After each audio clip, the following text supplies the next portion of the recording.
I am a Seventh-day Adventist Christian, and I know it's a mouthful, but when we met to decide on a name in 1860, our marketing guy called in sick. Anyways, if you know anything about Adventist history, you know that we came out of a group of people who thought the world was going to end in 1844. Spoiler alert, it didn't. Anyways, we went on to do other things like fight for religious liberty or build a global healthcare system and to pioneer veggie meat, also cereal and granola. Anyways, that predicting the apocalypse thing, that kind of sticks with you though. And it sticks with you because that's what cults do. Oh, the YouTube has caught us. Right? That's what crazy people in small churches with no social lives do, right? Like, Matthew, have you never seen the unbreakable Kimmy Schmidt? Old white dudes are generally harmless, but this is something they like to do. This mess is biblical. Right? Like, is that what we're all about? Look, maybe you've got that Christian aunt whose apocalyptic mindset leads her to just not care about politics or social causes or the environment. Maybe you've got that grandma whose apocalyptic views take her down this dark alley of conspiracy theories. But I ask, does apocalyptic thinking belong to them? I think speaking the language of apocalypse is not just something Christians do, it's something humans do. There was this New York Times article that came out recently, and it had this line: modern secular American life is filled with its own apocalyptic visions. Modern secular American life? Look, people concerned about the life of this planet speak in the language of apocalypse when they talk about climate change or the extinction of certain species. Others use the language of apocalypse when they warn us about overpopulation or nuclear war. Elon Musk, the founder of Tesla and SpaceX, constantly warns us that life on Earth will end someday, and so we need to go colonize Mars. All of these people speak apocalyptically for different reasons, but apocalypses don't belong to religious people alone. Now, one thing that apocalyptic voices have in common is that they're always on the edges of society, speaking inward. They're always divisive people because they're trying to look past the center of society and see what isn't quite yet there. They're always in the minority. Many of these voices may not be worth listening to, but we should not so easily dismiss the idea of apocalypse, the idea that there is a catastrophic future that we should be thinking about. It just stands to reason that sooner or later, Elon Musk is absolutely right. Human life on this planet will be impossible, whether we run out of natural resources, or it's nuclear war, or it's a disease, or it's the singularity, or it's an asteroid, or the sun burns out, or, hey, God returns to this planet, as the Bible talks about. Either way, an apocalypse will happen, and in that sense, the end is always near. It's always hanging over our heads, and so we might as well talk about it. And we can begin talking about by figuring out where this word apocalypse comes from. What's the history of this idea? Okay, so even if a particular apocalypse isn't religious, like an asteroid strike, this language of apocalypse is inseparable from its Christian and Jewish roots. And the idea of apocalypse hardly makes sense without these roots. I mean, apocalypse is not just another word for bad thing that happens to us. The word apocalypse means unveiling or revealing. Apocalypse isn't about the end of something, not strictly speaking. It's actually about the transition towards something new, the revealing, the unveiling of something new. And we usually get hung up on the imagery of plague and war and persecution, these kinds of things that surrounds religious apocalypses, so that we can't see that the point of these stories was to tell us that on the other side of these trials is something really new and really amazing. Now, the worldview of biblical apocalypse is that this world is being ruined and needs not just to be reformed, but be recreated. Ancient peoples had to live under one murderous dictator after another, which is why cities are often found in layers in archaeology when we dig them up. For instance, the city of Lachish was burned to the ground twice within 10 years. I mean, can you just imagine seeing your city burn down, everything you own, your house, right, just burn down, and so you go and you dust off some stones and go find new stones and rebuild your city, only to have it burned down a few years later when another enemy army comes? Strong men rose and fell and rose again. Cities were burned and rebuilt and burned again. The crops you needed to survive were at the mercy of disease, locusts, and raiding armies. An apocalypse began as a way to imagine the breaking of this cycle of violence and insecurity and a recreation of a new way of life without these things. They knew that there was no way the powers that be would just give up without a fight, and these powers had to be defeated. Now, occasionally, there could be a break in this cycle. In the story of Exodus, we see God sending Moses to ask Pharaoh to let my people go. Well, Pharaoh refuses, of course, so God sends plagues. And the Israelites were freed from being slaves, but it's not long again before the cycle begins, except this time it's the Israelites taking slaves from other nations. The cycle of violence wasn't just about geopolitics. It's coming from something inside humanity itself. And so what was needed was not an exodus that might just give us a break for a few years, although that's nice. What we need is a cosmic judgment, a once and for all smashing of the status quo. And the prophet Daniel depicts the statue made of different metals, and each metal represented a different empire in his day, Babylon and Persia and Greece and Rome in sequential order. And so as Babylon fell, Persia was right there to take its place. There was no longer any breathing room. We're not talking about local strongmen anymore. We're talking about emperors, people who are amassing more and more power over the lives of more and more people. And Daniel warns us that someday this statue of empires is going to be destroyed by this rock representing the kingdom of God. And the cycle will finally be broken. A new kingdom will walk onto the stage, a kingdom unlike any other the world has ever seen. But in order for this heavenly kingdom to arrive, this cycle had to be broken. It's not enough to have a break in the cycle itself must be broken. And that's what apocalypse is all about. It's about breaking that cycle and bringing in a new way of living that is infinitely better than the life we had before.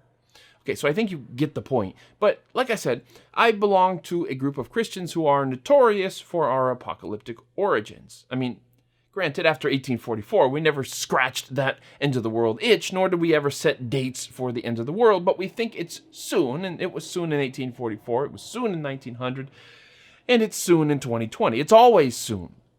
And it's really easy to agree with the book reviewer of the Daily Beast who smirked.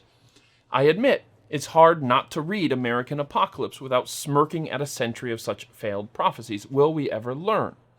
And I ask, what are we meant to have learned?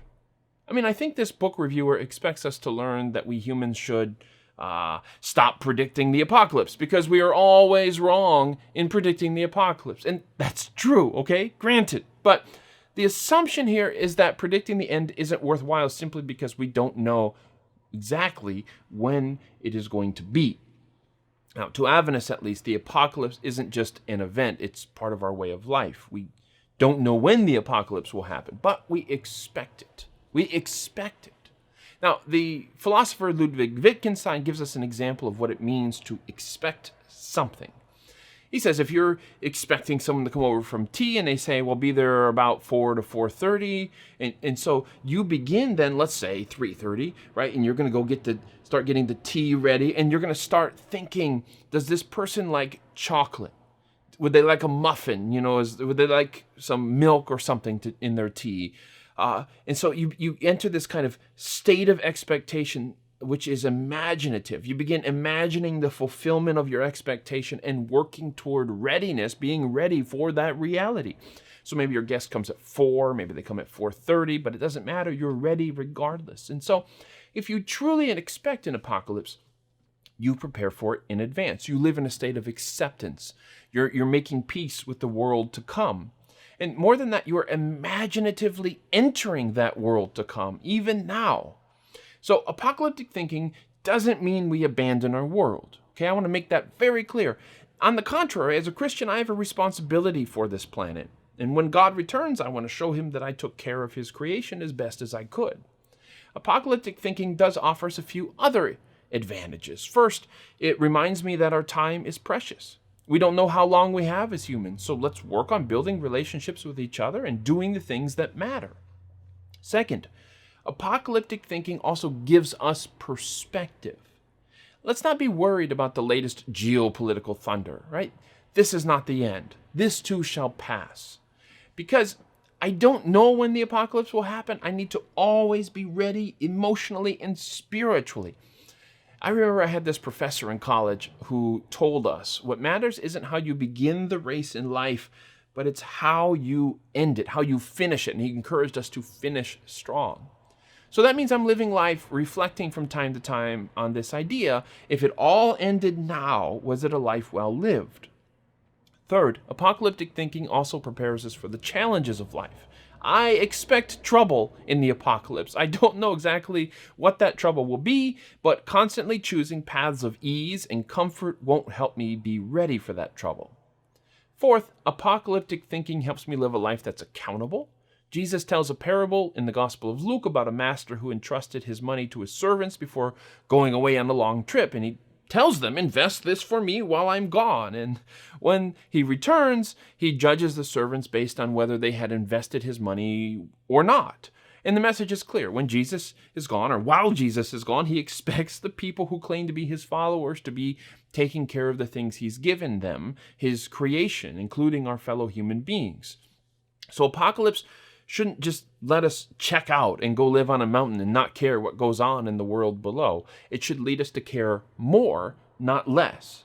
And fifth, when I live as if the apocalypse is soon and I remain humble about what events are leading up to the apocalypse, then I resist trying to gain political power and becoming an agent of apocalypse, right? Like trying to push for policies purely on the grounds that I think it's going to lead to the apocalypse, okay? I'm not here to cry wolf at every headline or to pick and choose which issues I care about based on how I see the end times playing out.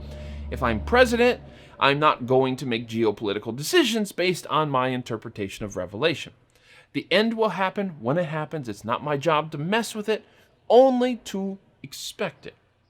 So, for those preachers going on and on and on about how the end is coming, and they advertise their beliefs with explosions and pictures of presidents and popes and talking about being ready to die for your faith, to me, they're not imaginatively entering the world to come.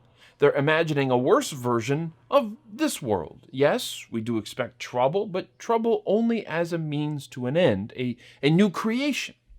And when you read biblical apocalyptic texts, you notice that fear does have a place in all this, but it's fear only for those who are interested in maintaining this cycle of violence. So some of the strongest language in Scripture is reserved for those people.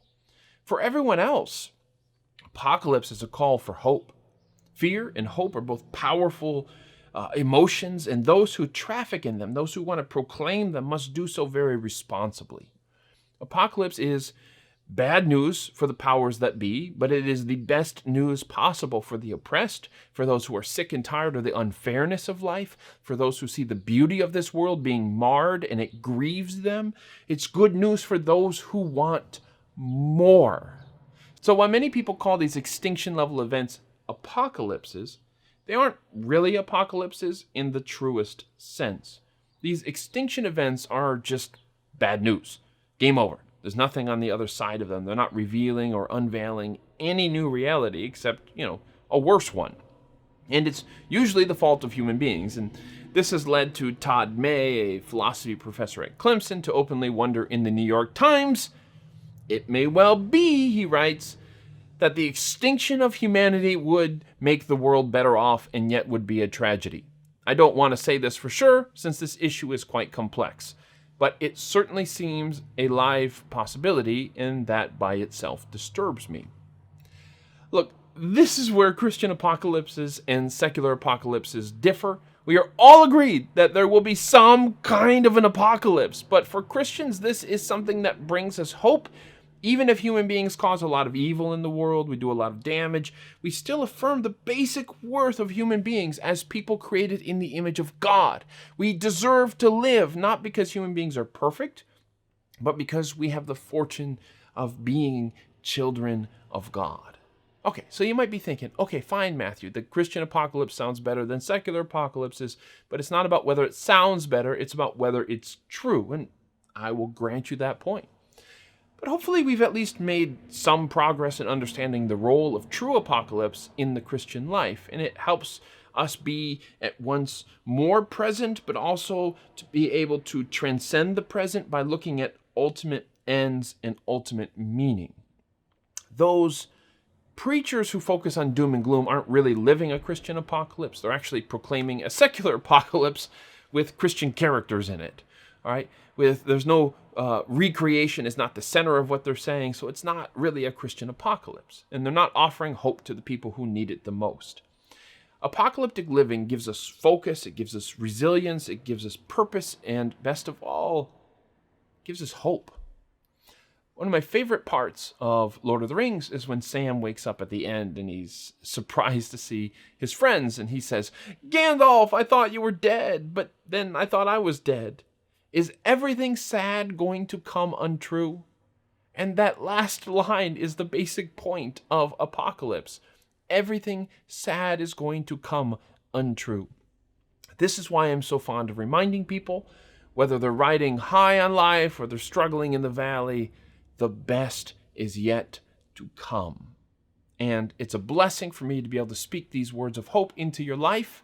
Guys, the end is near. Cool.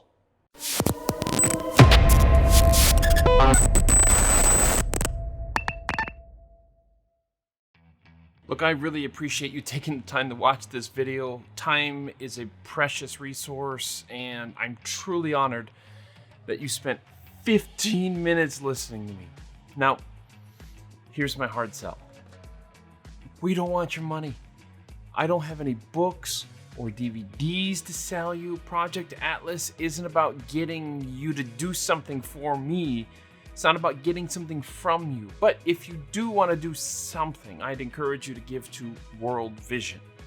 World Vision is a nonprofit that manages about $1 billion in donations every single year, 87% of which go towards specific projects, go towards helping people.